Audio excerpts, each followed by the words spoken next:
just kind of tell me where you want to go in this presentation? Absolutely, absolutely. So this is one of the tactics that's near and dear to my heart. And so I think it's important to note that bulletproofing your transaction, although it may have changed just briefly since, sorry guys, got a call. So just briefly since the last crash, although we were in a shifted market, it shifted the other direction in that we were in a very deep buyer market during the recession. And now we're in a very deep seller's market. Yet bulletproofing the transaction is something that has to work in all market conditions. So I think having walked through that recession, a decade ago or more, understanding those pieces of the puzzle and now just being able to move them around and shift them and place them where we need, the tactics themselves are just tried and true. So I'm actually going to bring mine up on my screen so I can see it. And I do apologize that I'm on my phone. So how many precious people do we have with us today? I'm so glad you're here. There we are. Okay. We have 15 Give or take. So far. Yep. 15. Yay. Well, good morning. Good morning. Good afternoon, everybody. So I think for me, and then Carlson, you dive into, because you certainly have the experience. I think the blessing for me is that I've been able to wear many hats and be the broker of the office through a recession, and then certainly be a seasoned agent and even mega agent or whatever throughout both markets, because my team did run through the recession with my precious husband. So let's start out. And if you guys, I know Carlson has the link up there, and we can just scroll through the couple of pages if you don't mind. And then you can kind of see where we're headed here. Perspective, it just talks about the 3 key things. I'm going to run down through these. So the issue, let's start here. At this point now, we're going to have to reverse this in your mind. The owners feel like they're selling too low and the buyers feel like they're paying too much. I think we might be able to strike the first half of that sentence in the current market. Yet the buyers are feeling like they are paying a little too much. So we have to walk through, and we'll see in the next couple that the buyers are, we want to solve the buyer remorse before it shows up. So if you'll go ahead and click down through the next one, the challenge. In this market, a yes on a contract is not a solid yes in another market. So a yes on a contract right now places our sellers in a position. I've had this come up on the broker side of things tremendously over the last few weeks. Can the seller get out if a new higher and better offer comes in?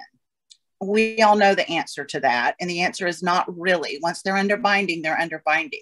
Yet they can take a backup offer. So our charge is to solve it before it becomes an issue, guys.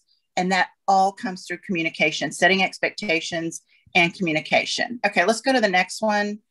So we have, you've got to stand up and be aware of your most common problems. You've got to have solutions ready. So that's where your toolbox comes into play, guys. So solutions and scripts, will walk through some of those. And then setting expectations via addressing common concerns before they arise and frequent communication. Okay, the next one. And then we don't have to go through that one. Let's skip that one. You guys can come back. You can find these, by the way, under KW Connect. We just logged into my KW, and then it's under education and under resources. And the whole shift perspective is there. So if nothing else, go find this yourself and scroll through the PowerPoint as you better understand. So here are the same things. These still are true. 5 common problem areas. You've got buyer remorse, inspection repairs, appraisals. That's becoming a little bit bigger one now. And then loan approval and funding, not so much right now. The appraisal is the biggest piece of that puzzle, and communication. Okay, so go to the next one for us. Okay, we're going to talk about this one in a little bit different way. So I got to have a conversation. The blessing in this is that I'm an active agent now in the field, and it's just been such a blessing inside this opportunity. So having buyers with you and understanding their needs, wants, and they get amped up just a little bit and they're excited, yet they're concerned. They don't want to overpay. I have a buyer yesterday that actually said that, I trust you completely. Just don't let me overpay. I said, define that, because all the other offers are already 10,000 over. So you have to walk through some of that. You have to set their expectations and what they can realistically expect. So I'm very in tune and have a tremendous amount of communication with our clients all the way through. And then we have to prepare any alternatives. What will we do if and when? So I always say when and if and who, and I tell our agents that, and I'm sure Carlson, you do too on your contracts. When we're putting contracts together, we have to be mindful of our stipulations to say, this is what's going to happen. Here's who's going to do it. Here's when, and here's what happens if we don't. So I need to know the who, what, when, where, and what's going to happen if, because you can say things in setting up your transactions, and I'm going to help you guys with that too in your contracts. You seller to provide community association disclosure within 2 days of binding. Fair. Okay, I get it. It wasn't in the file. We listed multiple offers. You don't have a sentence. This is what happens if. So we actually do need that. So just be mindful to make sure your stipulations are complete. And you guys chime in because I can't see everything. I'm seeing just the screen. And then constantly reassure them we're on track and doing fine. So, okay, let's go to the next one. Buyer's remorse triggers. I had a different buyer. It's a first-time home buyer. She's 24 and delightful. I've known her since the day she was born. She says, I keep reading where it's not a good time for me to buy. And I treat her like like I would my own child. And I'll say, it is a good time to buy if, and here are the questions you need to ask. Is this the time for you as interest rates are low? Definitely a mortgage is more affordable than rent for the same thing that you want. So you've got to be ready to have that conversation. And I think inside of that, them knowing that they can trust us guys is, it is so much, because they're going to have our buyers are going to have a lot of people in their ear, telling them what to do. Maybe a brother. I'm going to shut the door because there's a lot of little birdies on my porch. You guys are going to be really jealous if I turn my screen around and show you actually where I am today. You ready? I'm going to do it one time. Don't get mad. They can't see it because I'm sharing. Okay, that's fine. I'm actually at the beach for 48 hours for our anniversary. Okay, I'm shutting that. Okay. So we have to make sure that once they know they trust us, guys, that's everything. Because one thing that I share with our clients is you're never going to feel any pressure from me. That my husband and I both were husband-wife team. You're never going to feel any pressure from us, and we will always have your best interest at heart. So if it's not a good opportunity for you, go ahead and forgive us for sharing that with you, because you need to know that. So we just, again, communicating and making sure that, and here's what I'll caution. I have to be careful. I've just been doing this 22 years. Be careful in our current climate not to get what I call commission breath, in that you're so tied to the transaction that you find yourself getting emotionally or financially tied, when it may or may not. We don't think about that very often, I don't think, but we need to make sure it's always for our best clients. When we do the best for our clients, the money always follows. I promise it does. Okay, let's go to the next one. The future depends on what you do today. Go ahead and find in your toolbox the answer for any remorse question they come up with, and then close as soon as possible. That right now, that's running 30 days if they've got a loan, and it might be, a little bit sooner if they have cash. Okay, go ahead. And I want to get through most of these in the PowerPoint and then just open up for a Q&A so you guys can because you guys can read this anytime you want.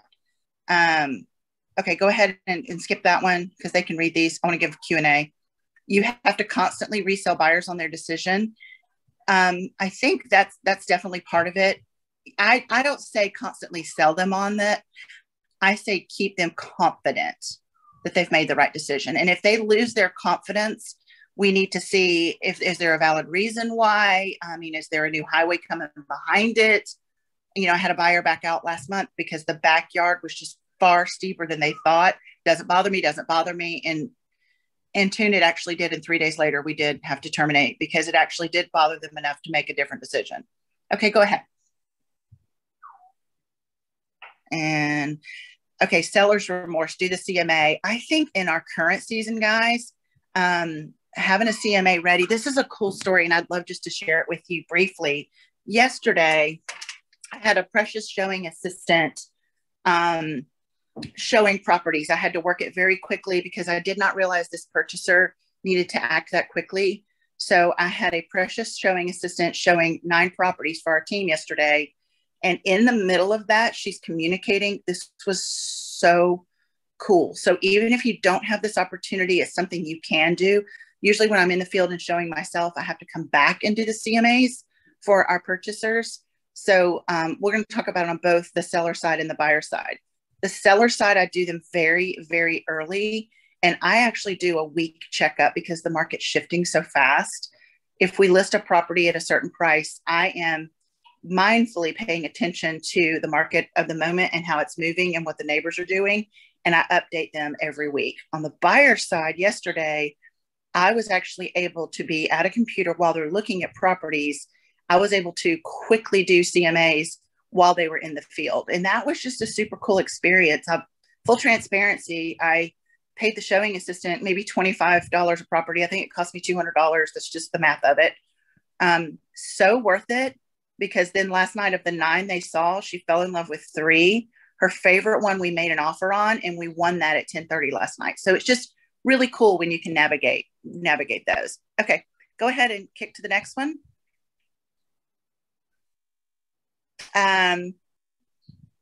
You reduce the time the buyers and sellers have to second guess their decision. We did choose to go to contract rather quickly last night, but then you have to and then you have to help them navigate if they start having remorse. Okay, next one. One thing I was going to add real quick on the seller's remorse, we're seeing a lot of remorse. I think not about the price, but it's like, where are we going? Like finding that next place, like if they go under contract and then maybe not having that next place lined up yet. I'm seeing some things there too. So just in this kind of market. And that's one thing I'm so glad you said that is one thing that I have added to the conversation with the listing agent, with our purchasers. You know, Carlson, when you go in and say, what does the seller need? What kind of time frame are they in? Do you have a preferred attorney, etc.? The other question that I've asked that I'm finding invaluable is, do they need time after? What does occupancy look like? And when you ask that question, you engage the other agent and certainly the seller, because you have that information. Want to say, and the last 2 that we've won in multiple offers is because we did allow for a short period of temporary occupancy, and then one was 30 days. And because we were able to do that our purchasers were flexible, it definitely helped the situation. Okay, we can go on. Skip this one. Yeah, I mean, that one we all know, just constant communication, setting expectations, being ahead of them and solving it. And that comes with experience. And then contract to close tracking is something we all have to do. And I have a very low SC in my DISC profile. So I have support in that area.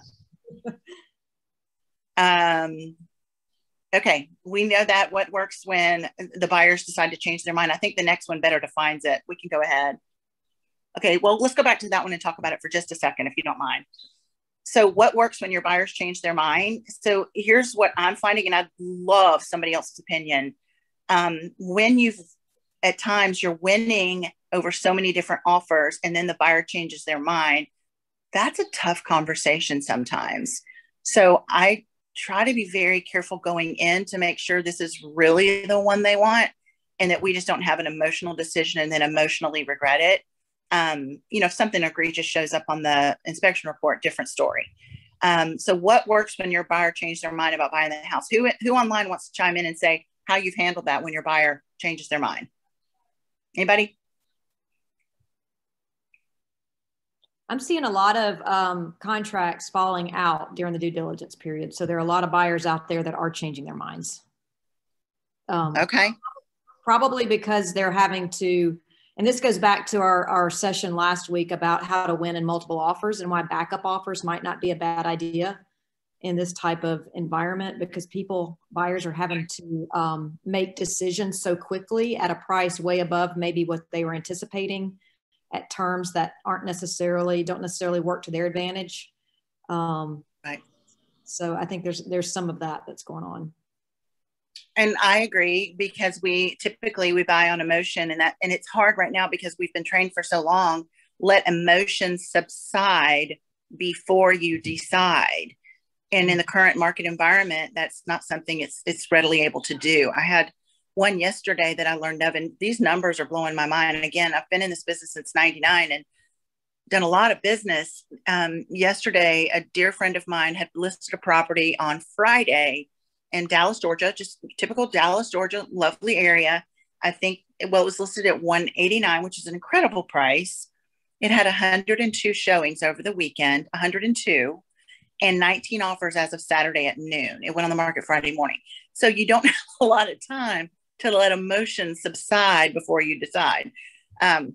We sent our buyer to the open house. When she pulled down the street and saw 20 cars and just the intensity of that, she drove off and said, that's not for me. So she self-decided before she went in. So we didn't offer on that one. Okay, we can head on. Anybody else have anything to add? Okay, let's rock on. Inspection and repair. We can probably get through these pretty quickly. I'd love, Carlson, your input on this. We are finding right now that we're having to shorten our due diligence periods very, very short, if any. I've seen a lot of 0 due diligence with, and then 3 and 5. I asked our buyer yesterday, which one did she want, 3 or 5? We chose 3. And like I shared last week in, winning a multiple offer, I did have my inspector on speed dial, and I knew that I could have the slot open. And so we were able to get the inspection very quickly. What we did have to do now, what we're having to do now, and I'd love others' input, is put into the contract the right to inspect.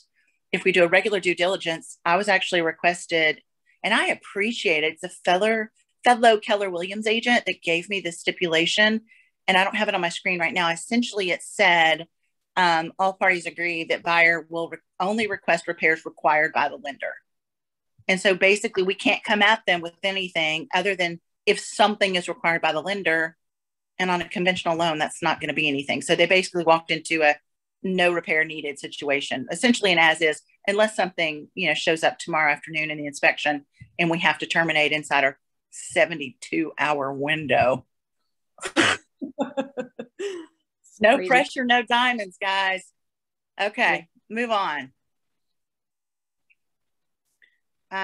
Okay, recommend inspectors you trust. I always have a short list. I love the phrase, I control the 3 feet around me, and that will be my inspectors, my general contractors, and obviously my lenders, closing attorneys as such. So when they come to me for advice, I'm readily available to give them 2 or 3. Please do not lean them towards only one. Give them a selection and let them choose. It will serve you well. And then I'll say, here's the one you are able to say, this is the one I really like and I've had great success. Yet I'm finding more now than ever, I'm the one scheduling the inspection for them just to keep the process moving, because we have to remember they've not been here before. So I'm like, are you okay with me scheduling this? And then immediately they're in conversation with them. And I'll say, I want to make sure you're comfortable. Okay, we can go on. We don't fully attend our inspections now like we did pre-COVID. We do, however, get by there at the end. That's our team's strategy. We want to go by like the last 20 minutes or so and just check to see if there's anything big that we need to visually put our eyes on with the inspector. So we don't always go. It is our job to not be alarmist. That's another strategy we deploy with our listing agents. And as a listing agent, we are primarily listing agents. I do love it when I hear an agent say, I've been doing this a long time and I'm certainly not an alarmist. So it's our job to keep our client, regardless of the side, keep their attention where it needs to be and not make essentially a mountain out of a molehill, number one. Number two, don't ignore something that's super important. So just kind of balance those two. And again, that will come with experience for all of us. Okay, we can go to the next one. Negotiation. There's one interesting thing that I've been able to work with our clients on both sides. And I would love for anyone to chime in and help. So we tell everybody, okay, your inspection's going to run you $400, $500, $600, whatever the case may be. Let's just call it $500, give or take. And I tell the listing side, I'll say they're going to earn their money. They're going to find at least $500 worth of things wrong with your house. Expect it. Tell the purchasers the same thing. You're paying them $500 for your inspection. They're going to find at least that much worth of repairs needed. We just need to I lovingly tell them, pay attention to the red letters, because we know on the summary sheets, it's the red words that scare everybody. So just pay attention to those. And usually because of experience, for the most part, our team is trained to know the ballpark cost of, let's just say a toilet's leaking or, not tied down properly. Okay, no brainer. If there's a trap under the sink that's clogged, not that much of a challenge. If an HVAC is, in its very end, we know that's between $4,000 and $5,000. So just kind of learning a few of those things. And guys, if there's newer agents on here, I would encourage you to saddle up next to a seasoned agent and watch them negotiate an amendment to address concerns in the market in our field known as the ATAC, and watch how they navigate that and take from the report through that. And that's how I learned. That's how I learned every bit of it, was being with people better than me, and just learning from their experience. Is this a big concern? So the more knowledgeable you are, the calmer they are. Anybody else want to add something?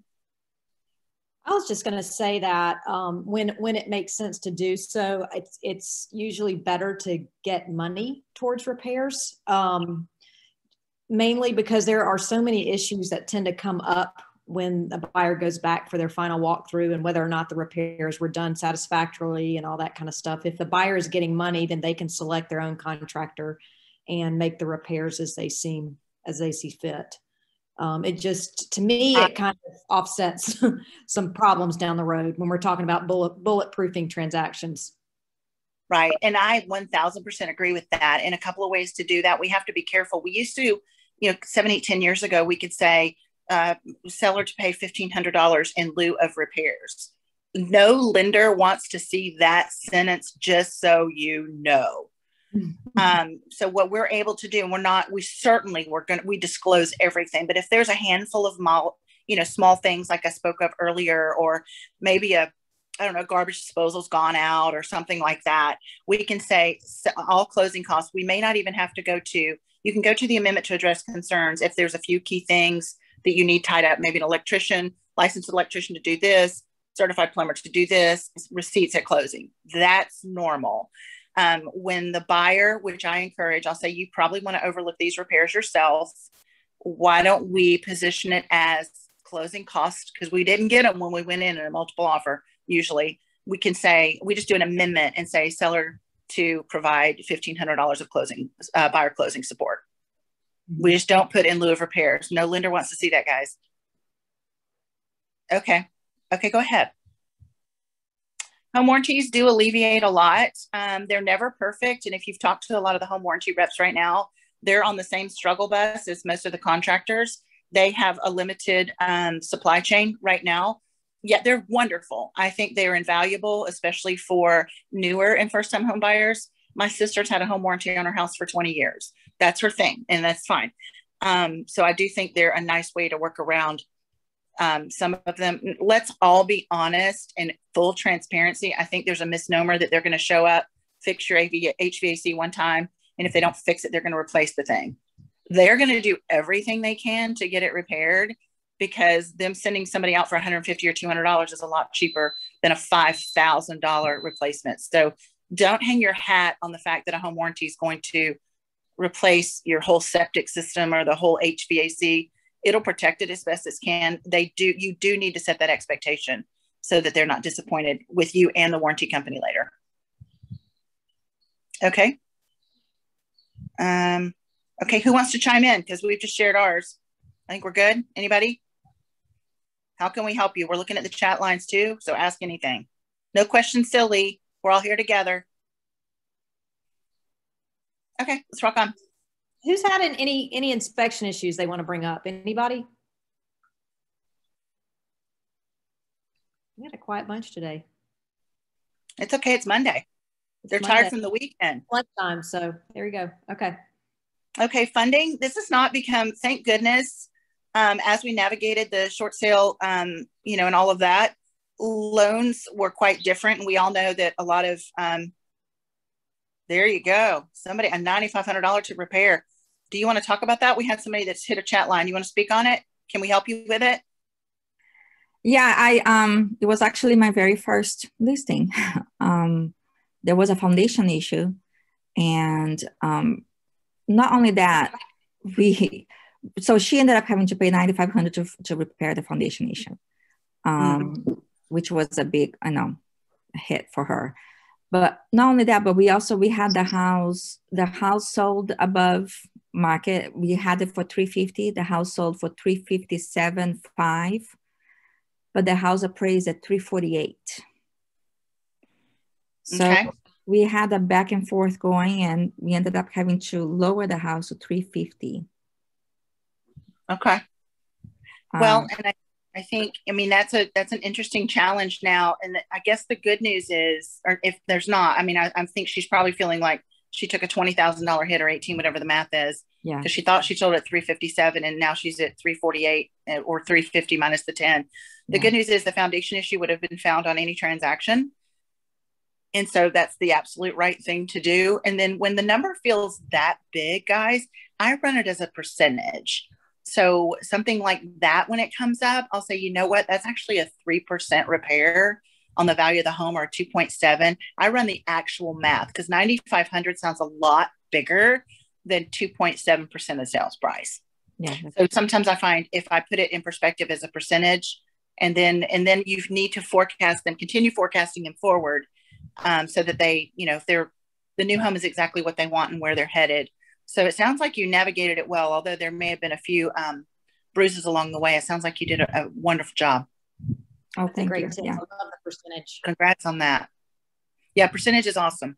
That helps them.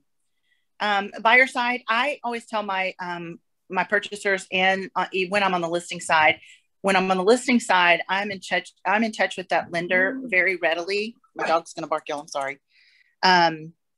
I'm in touch with that lender very, very often. And if I'm not getting responses from that lender, it gives me a moment of cause for pause, yet I understand they're so busy. I am in touch weekly. And then on my buyer side, I want to make sure they are in touch. So and lenders often ask us, how do we win with you? And how they win with us is just communication. So it's all about communication. Let me know how far, we are along this process. Okay, keep going. Pre-approved versus pre-qualified, that's self-explanatory. Pre-qualified, and then pre-approved. Pre-qualified means they made a 10-minute phone call and got the letter. Pre-approved means all their docs are in and they're good to go. So I do love to see a pre-approved letter. I do love to see on our listings that a buyer's gone through that exercise. They didn't just make that 10-minute call. So as you're preparing for multiple offers with your purchasers, getting them pre-approved where the lender is literally waiting on an address is the smartest thing you can do. Okay, go ahead. Loan approval and funding, you guys. Hey, Carlton, I'm going to let you read through these because we got a good giggle out of these a little bit earlier. Why don't you read some of those? I love this 10 commandments for loan application. Number 1, thou shalt not change jobs, become self-employed, or quit your job. Love it. Number 2, thou shalt not buy a car, truck, or van, or you could be living in it. Happens. Yeah. Number 3, thou shalt not use charge cards excessively or let your accounts fall behind. Number 4, thou shalt not spend money you have set aside for closing. Number 5, thou shalt not omit debts or liabilities from your loan application. Number 6, thou shalt not buy furniture. That's a big one. That always tends to happen. Big one. Number 7, thou shalt not originate any inquiries into your credit because inquiries make your credit score go down. Number 8, thou shalt not make large deposits without first checking with your loan officer because then they're going to be subject to inquiry by the lender. Number 9, thou shalt not change bank accounts. And number 10, thou shalt not co-sign a loan for anyone. I think every lender in town needs this printed and framed and on their wall, maybe on the back of their business card. Because all of these have happened to me over the 22 years I've been doing this.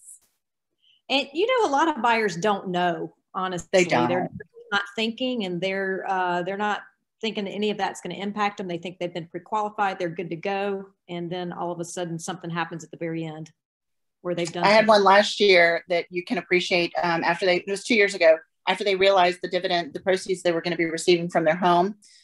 Even after I had this 10 commandment conversation, I think I shared at least 6 of them because I knew the client.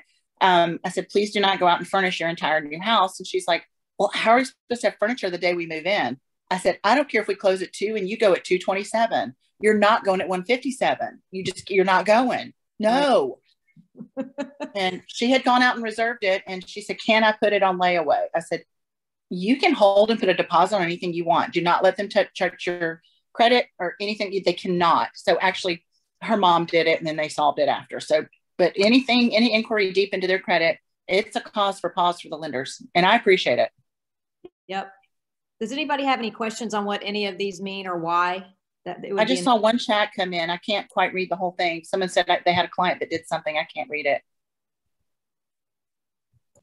You want to chime in, whoever that precious person was?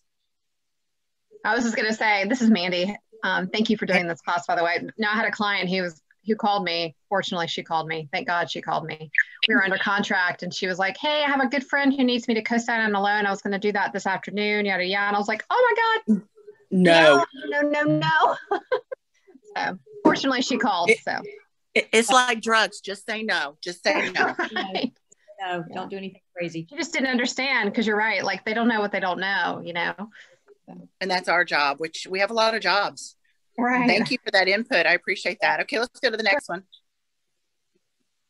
Avoid funding problems. So has anybody hit funding problems? I don't find them to be that much. Usually when I'm getting to closing now, the funds are already there, which is a blessing. Some lenders hold until the funding docs are signed at closing, but oftentimes, especially with lenders that I use all the time, the funds are already there when I get there. Anybody have any issues so far?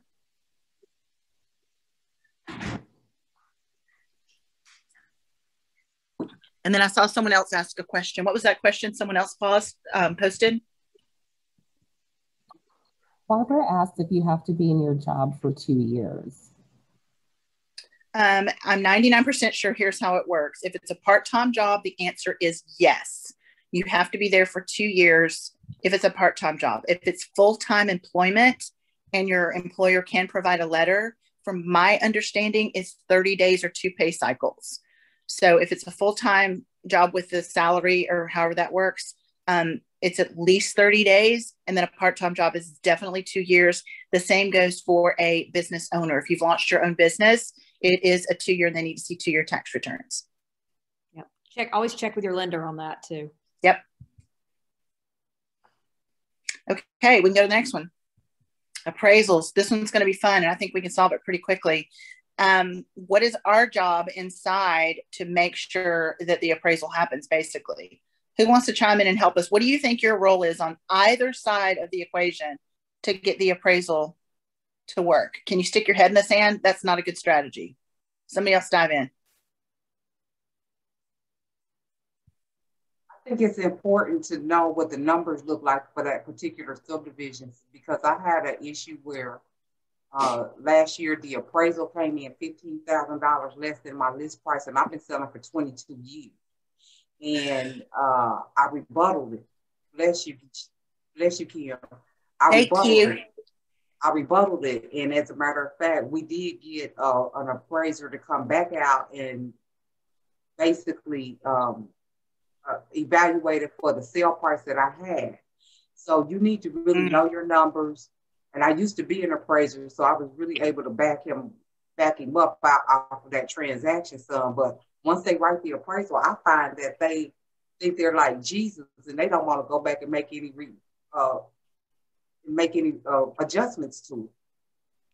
That's true, because appraisers, just like we do, they really don't like to be proven wrong. And I think right now, many of them are very, very overworked. I had an appraiser on the line last week, and he said, Kim, I'm doing 7 tomorrow. And my brain just went, I can't imagine doing 7 listing appointments in one day. You know what? I can't imagine that. We're going to think big. I can do that. So, and I saw Lauren, thank you for your chiming in. You have the docs ready. So just our practice for our team is we do, I'm ready for the appraiser on either side of it. I have to be careful. Let's go on the listing side first. So on the listing side, I basically take the CMA that I did weeks or 30 days prior. Usually it's less than that. I have that. I'm constantly watching. I put myself up. I don't know if you guys do this. I found it as a good practice. When my listings go live, I put myself on the same search, just like I'm a purchaser buying in that market. So I'm constantly made aware of new activity. I do check new inventory every morning, yet I put myself on an email search inside FMLS that I'm getting alerts of anything coming up around me. So then when we do go under contract, and I do know the appraiser's coming because they're calling me to gain access to the house usually, I'm just really kind. I'm very kind. And I'll say, I've got my market analysis where I did it. Do I have your permission? May I send that to you? I don't push. I don't beg. I don't, whatever. I said, I just want to offer, I know how busy you guys are. Here's my script. I know how busy you are, John or Jane. And I just want you to know how much we appreciate you. I have a very, really good CMA that I did on the property before we listed it. It's only, it's less than 2 weeks old. And I have new data involved. It's very short and to the point. And with your permission, I'd love just to send that over to you to kind of help you understand how we arrived at our list price. And I've never had one say no, thank you. Not once. So they'll just give me their email address and I send it over. Yeah. My dad appraised for 30 plus years. And when agents would do that, he always actually appreciated it from the listing agent, because they may be aware of something that he as an appraiser may not be. If there was a sale off market, if there were specific upgrades to the property, I would recommend, getting all that together. What has been done to this that an appraiser may want to know, or it may help the value. I also, Kim, I don't know if you do this, but if there are multiple offers, do you let the appraiser know with multiple offers? I will. I'll say, we had 14, not that it matters, not that you're surprised, John and Jane, Schingelheimer Schmidt. We had 14 offers on this one, and here's where we landed, and here's why. And then one other thing that with our properties, my husband and I are also investors and flippers. And so, especially with those properties, we do have that upgrade sheet like you just spoke of.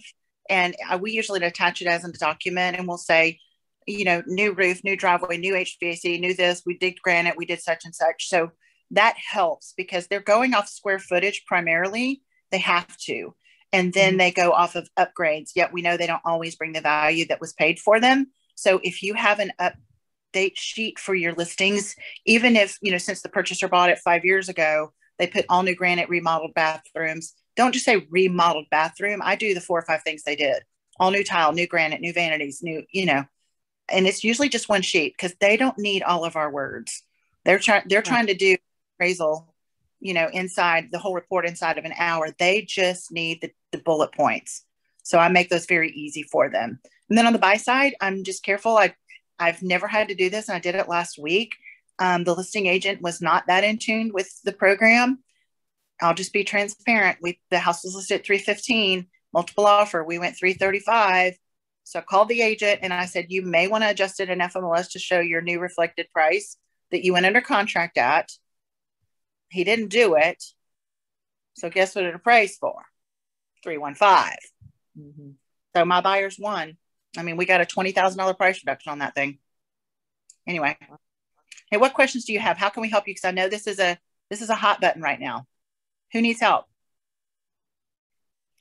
One other thing I was going to say when you're doing the CMAs, like for the comparable properties, if you know of one that may be sold lower because, for example, it's on a busy street, or there's something a reason that actually sold lower, that's helpful too, because appraiser may not know that.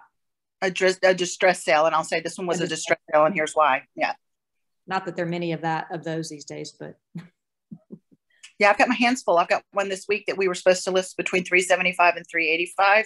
That was just where the 375 was a really good number. 385 was probably the stretch number. And so we were going to look at maybe a 379 thing. And the next 2 doors down, we're on a slab, 2 doors down on a full basement. Went on the market at 359 yesterday morning. Oh, wow. I just wanted to call the agent and say, and they're not one of our family members. Maybe they should be. They'd be better. Anyway, I digress. Okay, what's next? I think we're getting close to. Okay, I'm sorry. Can you go back to that? So Kim, when with that particular one where you said it was 20 grand under, you were on the buy side for that one? I was. So it was a really pretty house incoming, and the long story made super short, the property was listed at 315. We had been looking 365 up to 400. So when that one popped on, she's like, it's probably not going to be something I want. Yet when we got there, it fit them perfectly like a glove. And so we were in a multiple offer situation, the list price 315. So, and I shared this on the call last week, and I've done it twice now. And here's what we did. I'll tell you exactly. House was listed at 315. I knew I think there were 12 or 14 offers. I can't remember exact, doesn't matter. And in the evening, because I had befriended the agent, just gently and professionally, and said, hey, let us know what we can do. We really want it, and here's why, blah, blah, blah. And so we went 335, yet I added a stipulation.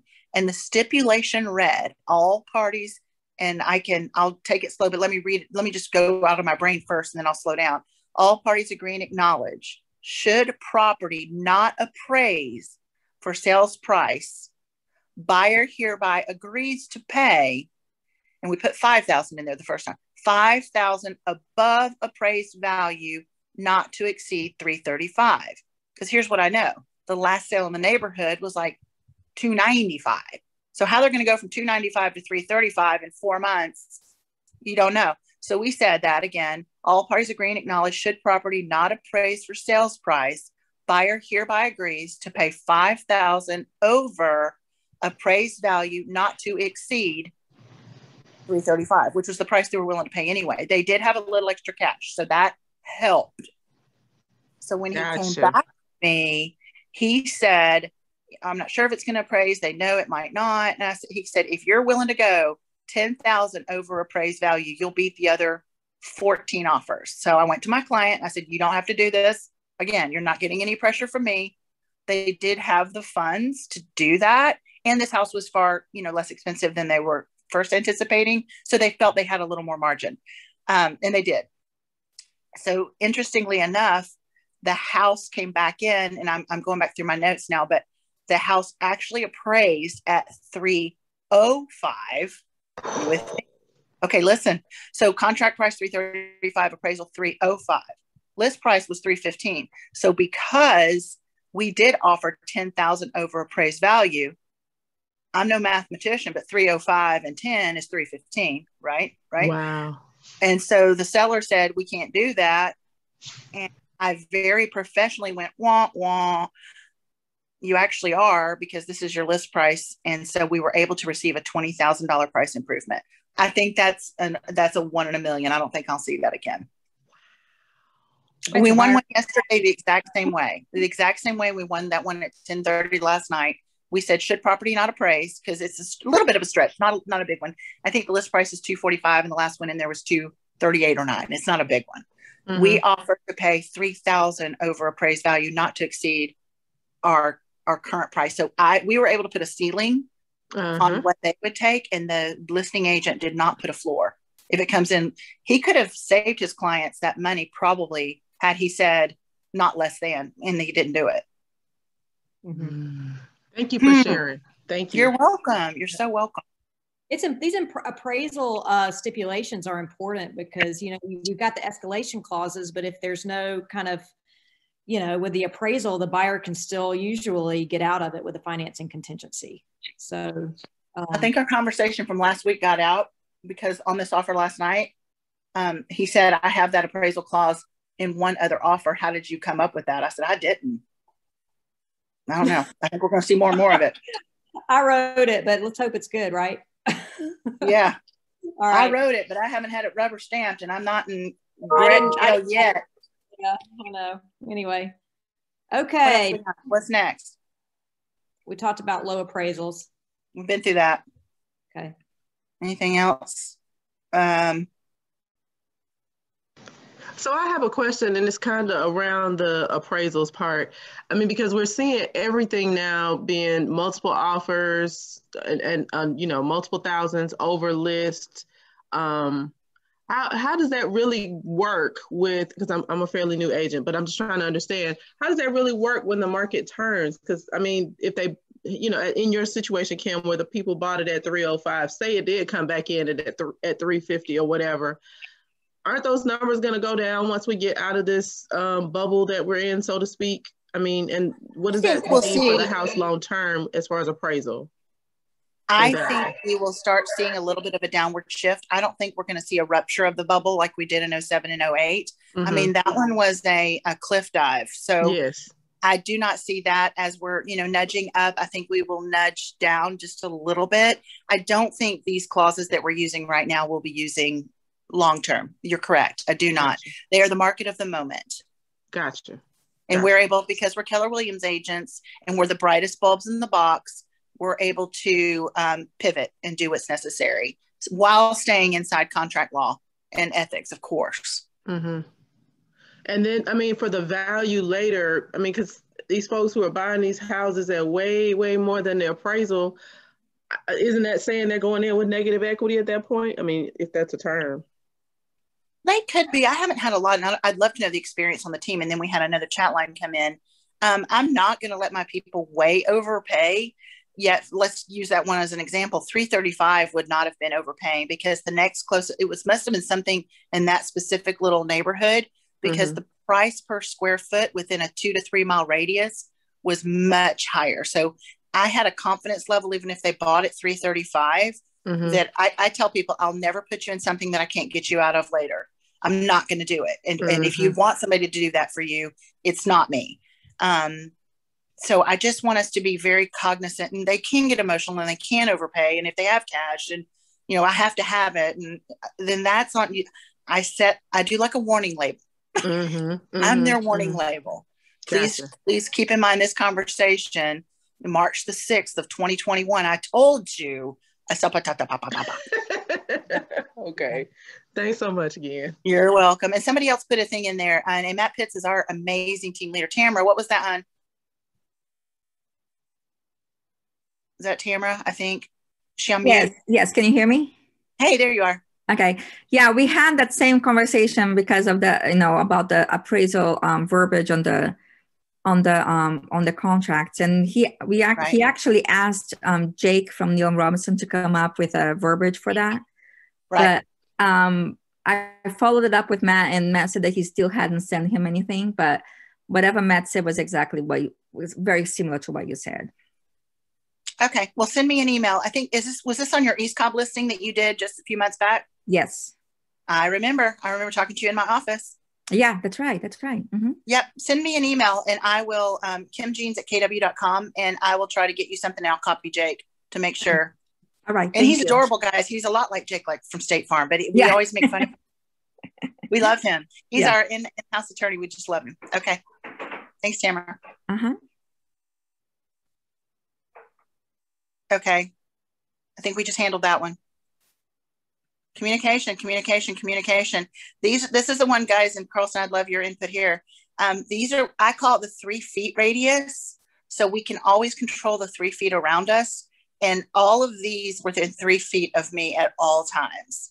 And I would add to that list my contractors, anybody that's needing to help me do some work on the property if needed. Anybody else you want to add to this pile? Escrow officer, lender, appraiser, real estate attorney. Those are 2 things in our state. It's the same. Title company. All 3 of those are wound in the same thing. The buyers and the sellers. Our inspectors. We've got to have our inspectors in that pile. Yep. And then somebody smarter than me. I always want to know somebody smarter than me that I can call on. Yeah. And we went over this last week too, about the importance of having really good rapport with the other real estate agent and how important. Yes. Okay. I think we all know that. Bulletproofing. Okay. I think we can kind of draw it to a close. What questions do we have? Let's just open the field up. What questions do you have before and go to the next one? Let's see what we got. Anything there? Communicate with everybody. Spend plenty of time with your customers, which is a challenge when you're representing this many. It can be a little intense. Contract to close process. If you're not great at that, send it to somebody else. There are plenty of virtual assistants in the community that can help you with that. Many of our agents in the market center, actually, we have a handful that do this on the side for many other agents. They found that their admin abilities were far higher than someone like an agent personality like me. So I am so thankful for those precious people. You don't even know. Understand the mindset. Look for creative solutions and never give up. And just be kind. Add be kind to that. That one we know. Yeah, that one's pretty good. We don't need to go get into all that, do we? Nah, I don't think we do. Okay. And that's just the rest of the books. Okay, let's open it up. We got about 2 minutes left, guys. What questions and how can we help you before we take off this call? What was your aha? Anybody have an aha from today? Well, I've never done a listing, so to hear that you do the appraisal checklist, so to speak, where you give some things to the appraiser, that was good information for me. So I appreciate that. I'm adding it into my little listing presentation kit. If you haven't done a listing, you need to add yet to the back of that sentence because it's coming, friend. I say yet.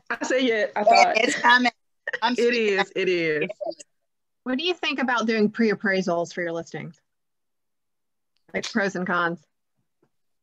I think it's a $400 expense. If it's a unique property, I always encourage it. If it's in a standard neighborhood and there's enough comps that I can do it, I don't know that there's a ton of value.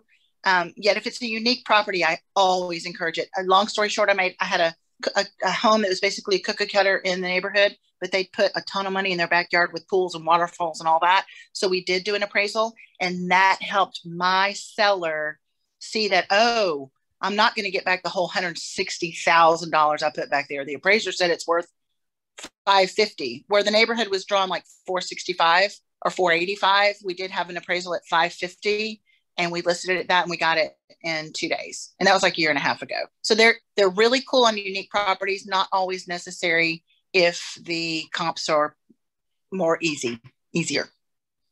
Thank you. Kim, Yeah. what's your opinion on pre-inspections? I think they're great. And here's why. I don't always do them, yet we walk through them. I'll tell you one that keeps biting us, and I'll just be transparent. I owe you guys transparency. One that keeps biting us on both the listing and the flip side of things is when they get in the attics. This is so silly. This is the silliest thing. When they get in the attics and they see any rodent evidence of any kind, either a little chew hole, a little residue, anything like that, it is biting us every time. So that's why we go for sometimes with an inspection, just to say pre-inspected, ready to go. And I'm happy to turn over that inspection report. It gives them a little confidence. So I say we do about half the time. What else? Anybody else? Well, I think if we're all happy, I'm going to ask that you let Mama Jeans go to the beach with her gorgeous husband. Go celebrate your anniversary.